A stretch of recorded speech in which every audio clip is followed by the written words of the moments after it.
And we're back in the car on a Wednesday, hopefully a happy hump day, like we never left. Welcome to the Confessions of a Not So Dangerous Mind podcast. I'd like to thank you all for spending some of this, hopefully, happy hump day here with me in New York.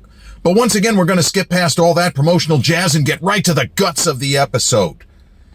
Another entry in our new and ongoing series of Most Overhyped Movies. And it can take into account films which were overhyped before release and disappointed, or movies that were considered all-timers at the time and disappointed going forward, or films where I just never quite saw the masterpiece that so many others, whether it was critics and audiences, or just critics or just audiences.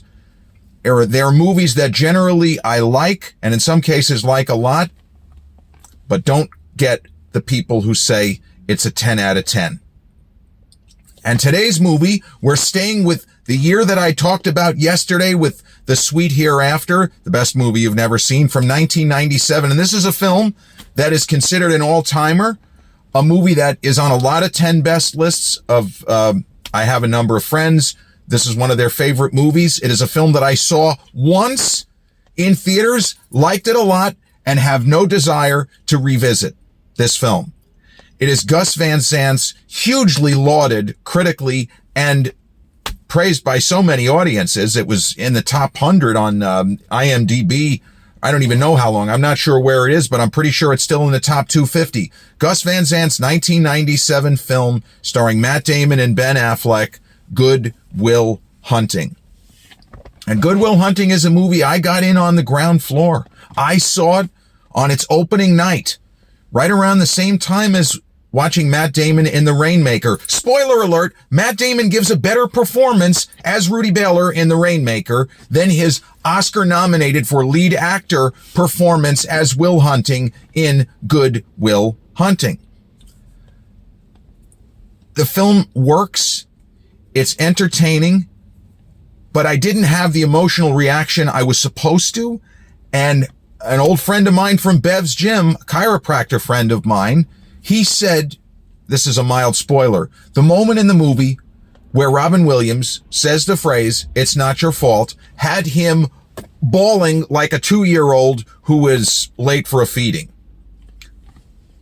It made no impression on me. It's not your fault. Okay. All right. Fantastic. It's not your fault. It didn't resonate with me.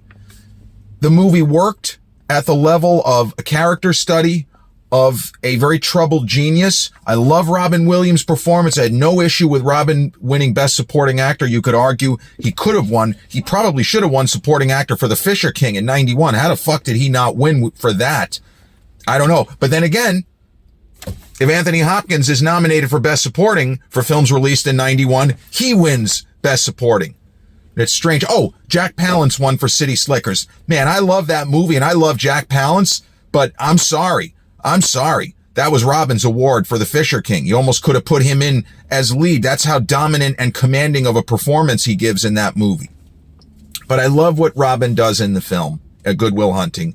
And I really like Matt's performance and especially Ben Affleck's performance. And Ben Affleck, because he is not as talented of a thespian as many of his super successful contemporaries.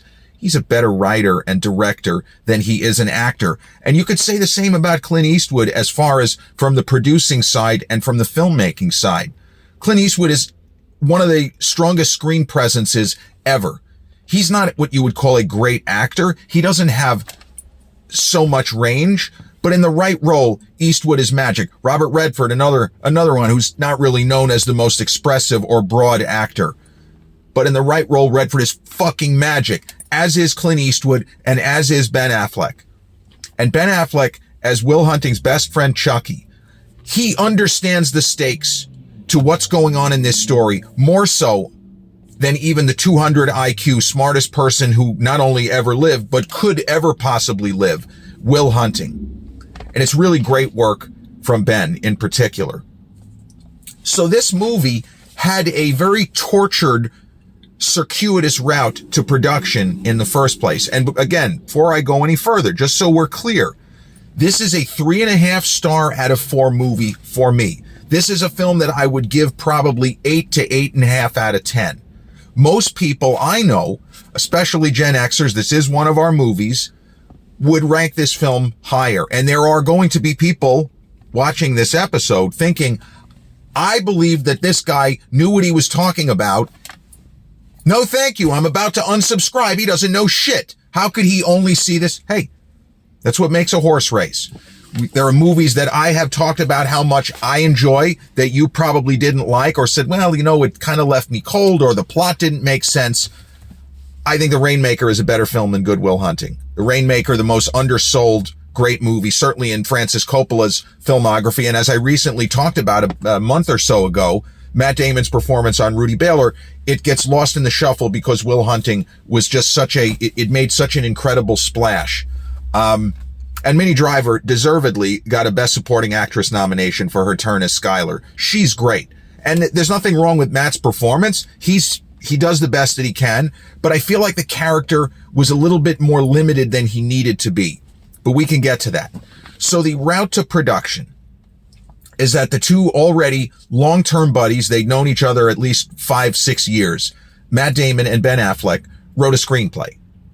I don't know what the original impetus was that gave them the idea, hey, what if we write a screenplay about, you know, a young kid that looks like one of us, but has the brain of Albert Einstein, the physique of, you know, a hunk or a frat boy, and then kind of go from there. I assume that Ben did the heavy lifting. I don't know that, and I'm only making that assumption because of the incredible screenplays that Ben has written, such as for Argo, which was not an easy script to put together. The amount of research that he had to put in, just him, like he didn't spec out the work to other people. He decided to do it and he did it. But the screenplay, they had a first draft, which, and you hear these kinds of stories in Hollywood, the first draft was actually very close to what ended up on screen. Now the twist is, it didn't go from Matt Damon and Ben Affleck, who were rising semi-stars. I mean, they both had high-profile roles in big films, like such as School Ties, or Matt Damon is phenomenal. I mean, he practically steals the movie from an also very young and rising Brendan Fraser in School Ties. But they were ascending the ladder of success. They were not unknowns. And I recently discussed a couple of days ago about Sylvester Stallone, and the mythology of Sylvester Stallone writing Rocky was that his whole life, meaning Stallone, not just Rocky Balboa, was a 1,000,000-to-1 shot, that he was a totally unknown commodity who wrote a screenplay and then his career exploded. He wrote a screenplay and then his career exploded in the case of Stallone. That's true. That's correct. But Sylvester Stallone was more successful in the movie business than either Matt or Ben before they wrote a first draft of Good Will Hunting, because, as I pointed out, Stallone had been in Bananas with Woody Allen. He's funny, gets a couple of laughs on the subway, and he has a pretty significant supporting role with Robert Mitchum and Charlotte Rampling in Farewell, My Lovely, and a big, like almost Oscar supporting actor worthy performance in The Lords of Flatbush before Rocky. Matt and Ben were known. I knew who Matt Damon was after seeing School Ties. That's 4 years or so before Good Will Hunting came out. I knew who Damon was. Oh, Courage Under Fire. They talked about Matt Damon's performance, and Lou Diamond Phillips, you know, with Denzel and Meg Ryan. So these guys were known, and I knew Ben Affleck from when I was in 6th grade when he was on what was it? It was some kind of a docu-series. It was like fictionalized, but based somewhat on true events, called The Voyage of the Mimi. The Voyage of the Mimi. It was public television, like an 8-part documentary or documentary series, but it was fictionalized. Ben plays this kid named C.T. Granville, and his grandpa is a captain of a boat that's, I think they're looking for whales or humpback whales or something like that. So I knew Ben Affleck going back decades already. Well, maybe not decades. I knew him more than 15 years, or knew of him more than 15 years. So they write this first draft for Good Will Hunting, and they show it around. They had enough contacts where they got the idea, this is really good. And not just because we know you guys and it would be easy to cast you because you wrote the script. No. This was not any kind of glad handing, or it wouldn't be nepotism, but because somebody knows you, they're more likely to give you a chance. But if your work sucks, your work sucks. That's the 1 + 1 = 2 of the business. That's why I never get angry at the idea of what we call Nepo babies in Hollywood, because you sink or swim on your own.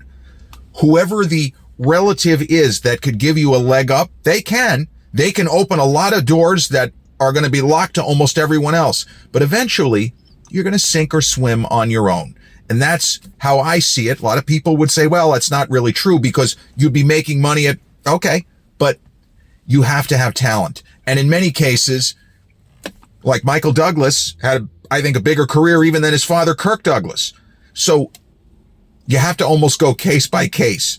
Is Jake Kasdan a Nepo? No. Jake Kasdan is a fantastic writer and filmmaker because his father, Lawrence, was a genius, or is a genius. I think that Lawrence might be retired, but you understand what I'm saying. They write this script. Everyone loves it. But then they reach the phase and the stage of trying to sell a screenplay where, and Stallone experienced this from a different angle and, 20 years plus earlier, where you have people simply trying to help you sell a script to get you paid, and maybe not even in the movie that you just wrote. And that's literally what happened with Stallone. He only wanted to sell the script if he had a chance to star in it. It seems so obvious now, but back then, there's a version of The Matrix in which Stallone simply sells Rocky, and not Paul Newman, but somebody like a Robert Redford or even a Jeff Bridges who had been in Fat City, where somebody else plays Rocky Balboa. But Matt Damon and Ben Affleck got a lot of notes from a lot of different sources, and Miramax was not involved at this point. And they altered the core of the script. It's still about a guy with a 200 IQ. It's still about trying to find love and learn to live life and learn to appreciate his otherworldly abilities and not just piss them away because he doesn't think that he's worthy or whatever the reasoning is. That was another thing that I never quite bought into, or a lot of people thought that it worked. It just didn't quite land for me. But the screenplay, the version of Good Will Hunting which sold, goes in the direction, and if you remember, there's a scene in the film where Ben Affleck's Chucky pretends to be Will, and he has a meeting with what I guess is supposed to be the NSA or CIA or FBI or whatever alphabet soup it is. He has a meeting with them, and they, I guess, want to turn him into a kind of James Bond with a 200 IQ or something like that. The screenplay draft that sold was that story. We meet this genius kid, and then it becomes this James Bond spy thriller, and it probably would have been a big budget, basically like The Bourne Identity, only not Jason Bourne and a guy with a 200 IQ who isn't quite trained for all of the shit that Jason Bourne is already incredibly good at, as the movie Bourne Identity opens and he is struggling to recall, I don't remember shit. I guess my name is Jason Bourne, but is that even really his name? Who knows? Miramax got involved. And Harvey Weinstein, the notorious Harvey Weinstein, who, truth be told, was an incredible producer. You might be a horrendous, no, might be, he is a horrendous, we know he's terrible. He's been terrible. He did horrible things. But at the level of producer, the guy was really good at his job. And he was very hands-on, no pun intended, but he was very involved in the process. He was not a push-button producer. He was somebody who, if he told a writer, I'm going to read your script, he was being serious. And this is where it's difficult for the Damons and Afflecks, and even Quentin Tarantino took a lot of heat when the stories about Harvey, like the full extent of his treachery, broke. They all tried to say things. Damon kind of got in hot water. He said some stuff that, out of context, he just shouldn't have said anything. There are times it's okay to not say anything at all. But Ben took some heat, and Tarantino took some heat. But Tarantino said there's stuff that I probably could have come forward, but I felt it wasn't my story to tell, and I understand that. But Harvey Weinstein got heavily involved in Good Will Hunting. And from what I've read, he knew of the first draft, that it was a story that focused on Will and Chucky and their circle, and Robin Williams and Stellan Skarsgård as the other, shrink that's helping him, the math genius, all of that. And that's the movie that Harvey Weinstein wanted to make. He didn't want to make a big budget spy thriller. whether or not it was going to be a Miramax co-production, like a movie such as The English Patient, where it started as an independent film with Saul Zaentz and blew up into this unbelievable, huge budget production. Weinstein was interested in what the guys had done first. So they went back to where they started with the first draft, where it is focused on the characters in a very insular way. You know, how do you like them apples? All of that great stuff. The cameo that George Plimpton plays, fucking riot, that got a huge love. A lot of people don't even know who George Plimpton is, but in 1997, a higher percentage of the audience on the first night, oh, that's George Plimpton.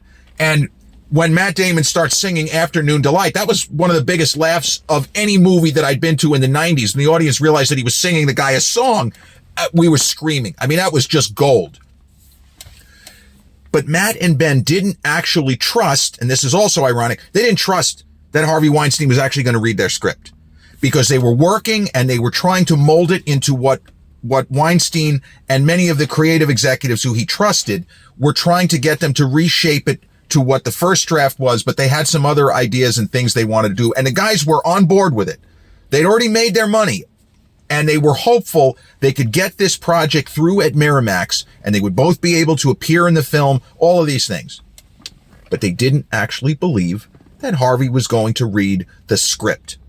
And they wanted to test, this guy's probably full of shit. I mean, they knew he was brilliant, but they thought he was full of shit when he said he really wanted to be involved and I want to read every draft that you guys come up with. I'm not just going to rely on my executives or whatever. He said something like that.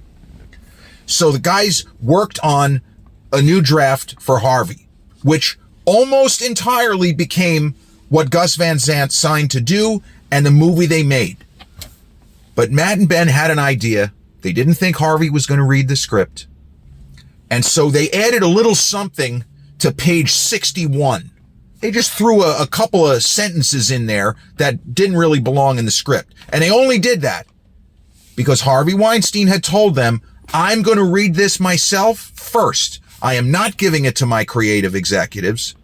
I'm going to read it and I'm going to let you guys know tomorrow. Or words to that effect.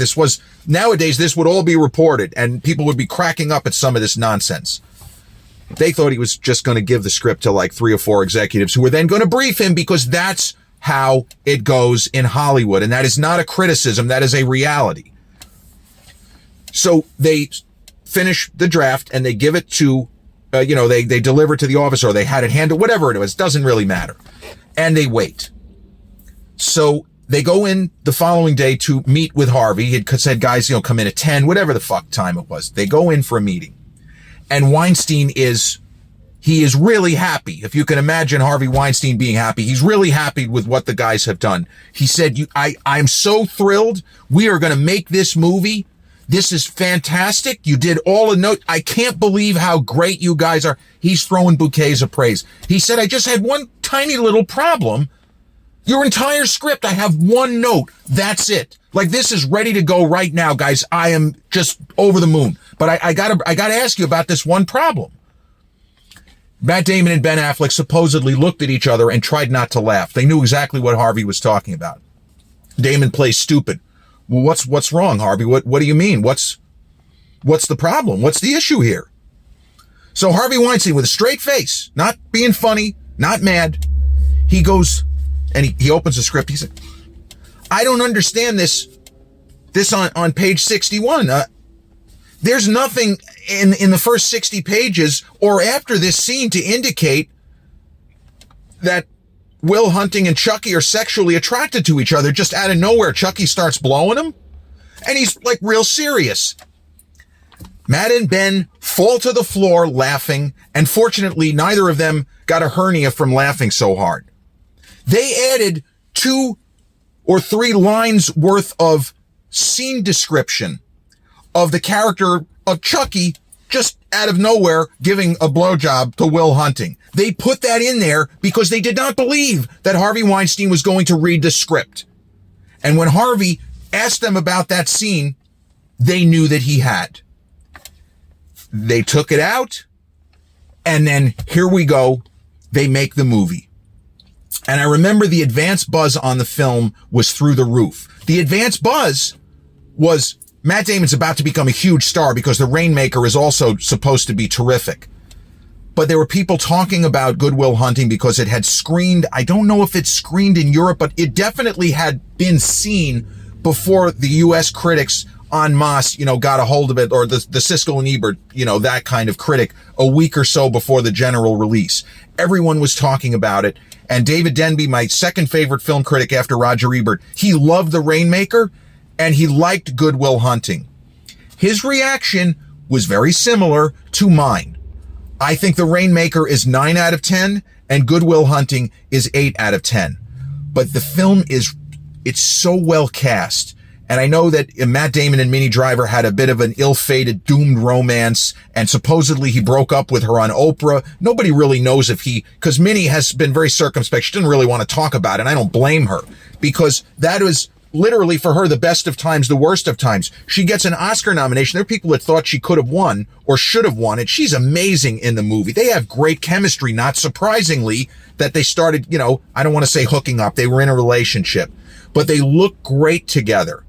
And Minnie Driver is a very interesting looking actress. She is very attractive, but in a normal person way. She doesn't look like, no offense, she doesn't look like Kate Winslet or Reese Witherspoon. And when she made her big debut film in, I'm really going to forget the name of the film, with Chris O'Donnell. It's embarrassing that I can't remember the name of the movie, but her big debut film from 1995, she played a character who was presented as a bit of an odd duck and an ugly duckling.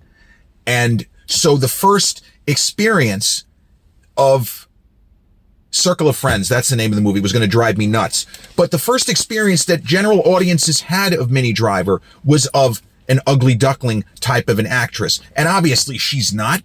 I mean, she doesn't really look like a normal person. She is an extremely striking, and she has the laugh and the smile and the very particular cadence of her speech, which I've always appreciated, even in movies that she doesn't really have that much to do, such as An Ideal Husband. She is really good at getting the most out of every line, and she maximizes her screen time in this film.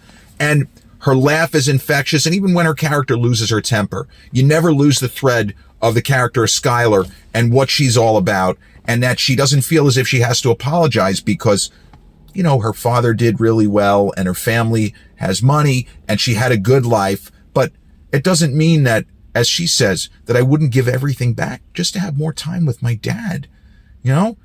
Everybody is struggling. This is a kind of a message that you could take out of this movie, as we see on social media. Even people who you think or who you perceive to have everything going for them, you have no idea what it's like for them when they close their eyes at night or when they open them in the morning. Be a little kinder, be a little bit more compassionate, be a little bit more understanding, and for sure, don't get angry at somebody because of the success of a person in their family. They had nothing to do with it. But the mechanics of Good Will Hunting are, to me, almost secondary or tertiary. The idea of the mathematical genius working as a janitor, but not working as a janitor at McDonald's. He's working as a janitor at an Ivy League institution, because there is the chip on his shoulder. He was presumably beaten upside and down by his old man, and for however long. And as much as he understands, he's a genius, and he's not afraid.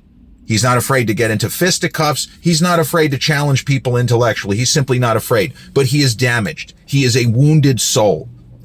And he really actually needs psychiatric help. He needs psychotherapeutic assistance.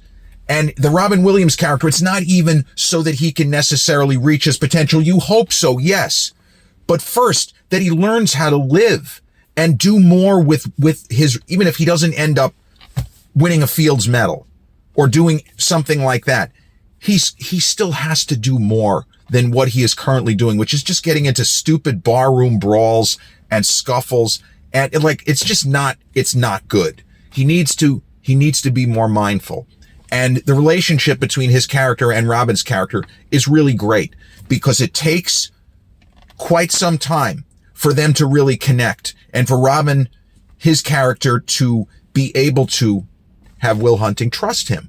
That yeah, you're not just a doctor. You actually give a shit. One of the first older male figures in Will Hunting's life who cares and makes no bones about the fact that he wishes this kid would take advantage of his talent. But you don't have to. It's okay. Just as long as you understand. He tries to teach him about life. He tries to teach him about love. And the famous scene where, of course, they're from Boston, and Robin tells the story of Game 6 of the 1975 World Series, an iconic top 5 most famous home runs in baseball history, when Carlton Fisk hit one off the foul pole in the 10th inning off Pat Darcy in Game 6 of the Red Sox-Reds, which sent the series to a Game 7. A game the Red Sox should have lost. I mean, it was miraculous. Bernie Carbo, 3-run homer, tied it in the 8th. I'm sorry, I'm a bit of a savant with baseball as well. But that scene where Robin acts it out, and then Matt Damon can't believe the fact that Robin didn't stay, that he left. And he told him, no, I had to see about a girl. I had to see about a girl. And what he's telling him is, yes, baseball's important. Your recreational life, your ability to enjoy something like a World Series playoff game, that's important. But the potential love of your life is more important. And it's more important than any Fields medal. And one of the great exchanges in this film is a discussion of some of the previous Fields medal winners and what the stakes are if you have a brilliant but disturbed and troubled, traumatized youth. What can happen even with the incredible academic achievement? And they're going over the Fields medals winners. And this is something that also got a bigger reaction in 1997.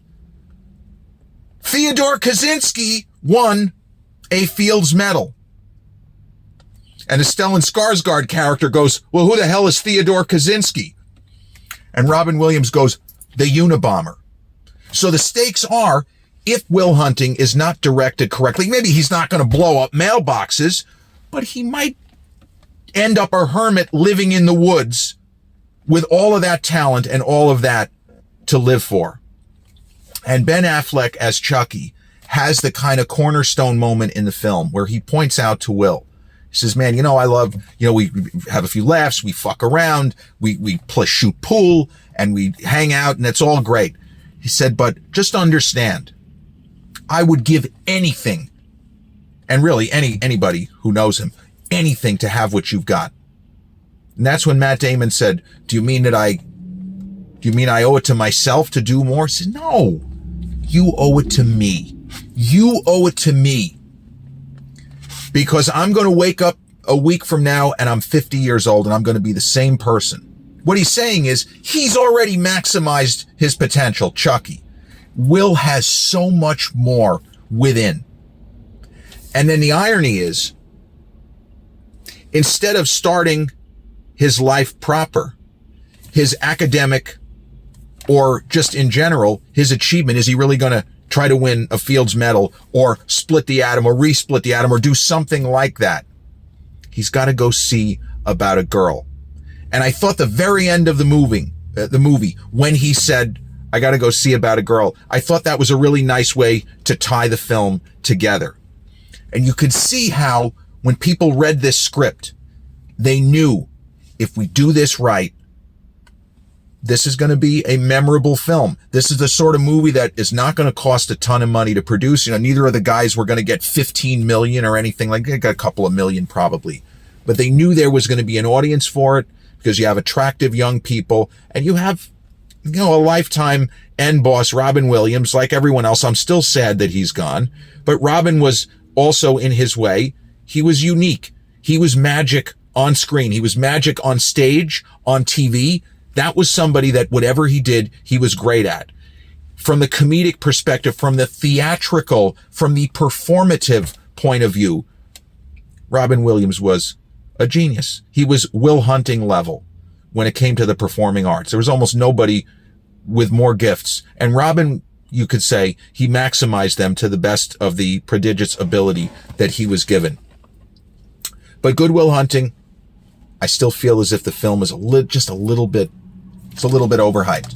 8 to 8.5 out of 10. It just doesn't hit me. And I remember going out of the theater that night and people are bawling their head off. I felt like I'd seen a really good movie, but I was a bit stunned at the landslide number of Oscar nominations. And I was very happy that night that Matt and Ben won for screenplay. And it was a lot of laughs also. Billy Crystal making jokes about how young Matt and Ben still look. You know, they're 26, 27 years old at the time. And Billy Crystal said, they tabulate the results. It's Price Waterhouse. It's not. It's Fisher Price Waterhouse because they look like they still look like kids. But Good Will Hunting from 1997, directed by Gus Van Sant. I think they pronounce it Van Sant. I always used to say Van Sant. But Gus Van Sant, and starring Matt Damon, Ben Affleck, Minnie Driver, Robin Williams, Stellan Skarsgård. Oh, and also Casey Affleck, Ben's brother. Forgot about him. The newest entry in our continuing series of, in this case, just slightly most overhyped movies. This has been episode 478 of the Confessions of a Not So Dangerous Mind podcast. I'd like to thank you all for spending some of your hopefully happy hump day here with me in New York. Once again, I just fucked up the ending. My apologies. If you check out this episode on the YouTube channel, haven't done so already, please click like, subscribe, comment, share, turn on those notifications. Or if you catch this episode on the audio platforms such as Podbean, Spotify, iTunes, or the others in which we're hosted, same general rule applies. Click like, subscribe, share, and turn on those notifications. I'll be back with a new episode real soon. Till then, peace.